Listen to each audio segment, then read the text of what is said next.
ہر وہ انسان جو خدا کی ہستی کا اقرار کرتا ہے، مسیح کا اقرار کرتا ہے، مسیحی ہونے کا دعوے دار ہے، اس کو خبردار کرنے کے لیے پولس نے لکھ دیا ہے کہ راست باز بننے کے لیے ہوش میں آؤ، اس دنیا کے لوگوں کو، ان کی عقلوں کو اس جہان کے خدا ابلیس نے اندھا کر دیا ہے، اور انسان اس دنیا میں دنیا کی دنیا داری، گناہ گاری، جسمانیت، نفسانیت، حیوانیت اور شیطانیت کے اندر پھنس کے اس دنیا کی نشے بازیاں، عیش و عشرت کے خمار میں آ کر بے ہوش ہو گیا ہے، سو گیا ہے، مدہوش ہو گیا ہے۔ اسے کوئی ہوش نہیں، نہ خدا کی، نہ مسیح کی، نہ پاک روح کی، نہ بائبل مقدس کی، نہ چرچ کی، نہ عبادت گاہ کی، نہ وہ دنیا داری میں چلا گیا ہے۔ دنیا کی عقل تو شیطان نے ماری ہے، مسئلہ ان کے لیے ہے۔ کلام کہہ رہا ہے جو اپنے آپ کو دیندار کہتے ہیں، مسیحی کہتے ہیں، چرچ جاتے ہیں، گیت گاتے ہیں، دعائیں مانگتے ہیں، لیکن راست باز ہونے کے لیے ہوش میں نہیں آتے، جیسے ہیں ویسے ہی چل رہے ہیں۔ بچوں کی طرح اندر تسلی ہے کہ میں ٹھیک ہوں، جبکہ راست بازی، پاکیزگی دور دور تک نظر نہیں آتی۔ تو اس لیے خبردار کیا گیا ہے، بڑے زور کے ساتھ رسول لکھتا ہے، ہوش میں آؤ، awake to be righteous۔ یہ جو گزارے کی مذہبی زندگی ہے، اس سے کام نہیں چلے گا۔ خدا کو راست لوگوں کی ضرورت ہے، پاک لوگوں کی ضرورت ہے، صاف لوگوں کی ضرورت ہے۔ تو بڑی سوچنے والی بات ہے، سمجھنے والی بات ہے۔ پولس نے افسیوں کے نام خط لکھا اور مسیحیوں کو خبردار کیا۔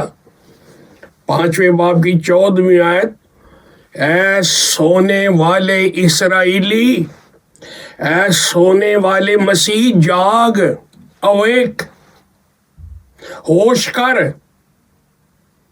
نیند سے جاگ۔ وقت کیا کہہ رہا ہے اور تو کیا کر رہا ہے؟ بائبل کے اخلاقی معیار کیا ہیں اور تیری زندگی کیسی ہے؟ خدا باپ کی پاکیزگی، بیٹے کی پاکیزگی، پاک روح کی پاکیزگی کیسی ہے، اور ہم کس زندگی میں گزارا کر رہے ہیں؟ اس لیے رسول کہتا ہے، ہوش کرو، ہوش و حواس سے کام لو، نادانی میں زندگی نہ گزارو، خبردار، ہوشیار، چوکس، چوبند ہو جاؤ اور دیکھو کہ زندگی، پرسنل کرسچن لائف کا کیا حال ہے۔ مصرف بیٹے کی بڑی مشہور کہانی ہے بائبل کے اندر، لوکا 15:17 میں لکھا ہوا ہے، یہ نوجوان دنیا داری میں، نفسانیت میں، جسمانیت میں مدہوش ہو گیا اور برا حال ہو گیا، ہوش و حواس قائم نہ رہے، عیاشیوں میں، دنیا داری میں۔ لیکن جب حالات کے تھپیڑے پڑے تو سرکمسٹانسز ہاربل، ٹیریبل، میزریبل ہوئے، تو حالات نے پھر اس کو جھٹکا دیا اور اس کے ہوش قائم ہوئے۔ کلام میں لکھا ہے، اس نے ہوش میں آ کر سوچا اور کہنے لگا، او میرے باپ کا گھر، میرے باپ کے گھر کی نعمتیں اور آم، اور میں کہاں مار کھا رہا ہوں شیطان کے ہتھے چڑھ کے، اپنی من مرضی کر کے، جسم کی خواہشیں پوری کر کے۔ اور جب ہوش آئی تو پھر کیا کیا؟ اپنے باپ کے پاس آ گیا، اپنے گناہوں کا اقرار کیا اور باپ کی دولت میں شامل ہو گیا۔ ہیلیلویا!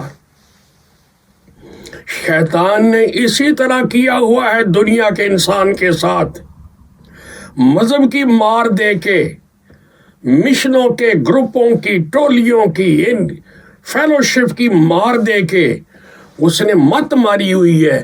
آدمی سوچتا ہی نہیں کہ راست بازی کیا ہے، پاکیزگی کیا ہے، اور ہم کیا کر رہے ہیں؟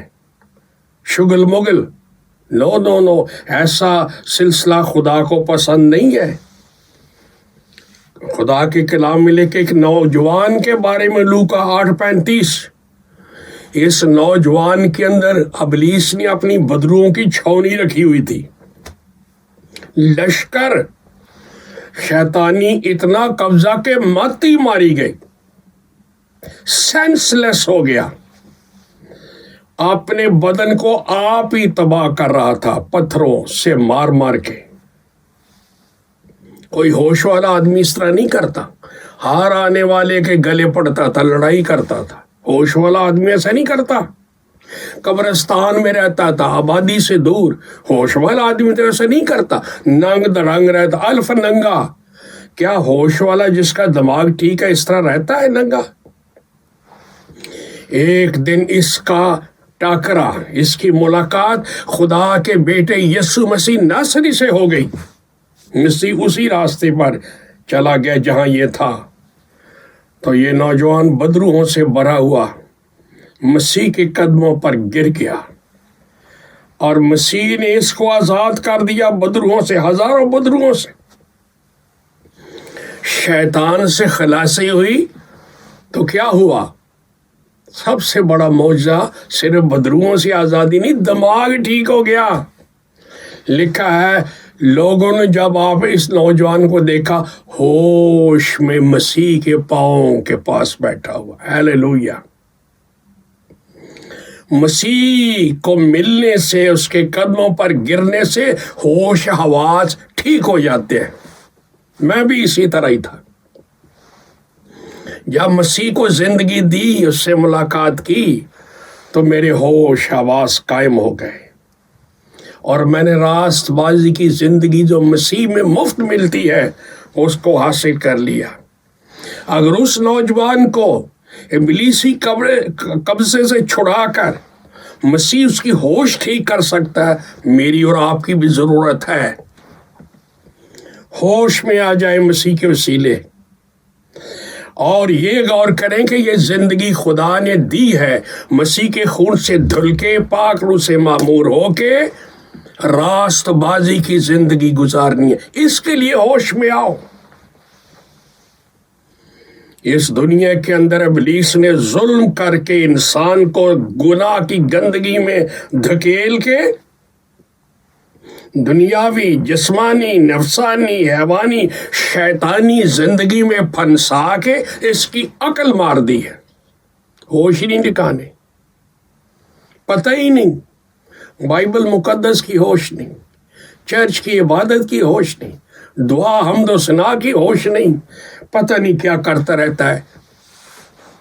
اسی لیے زبور نویس نے لکھا ہے، نہ ہو گھوڑیاں کھچرا مانگر تو، کچھ بھی نہیں ہو سمجھ اونا نو ہوش ماری، ختم۔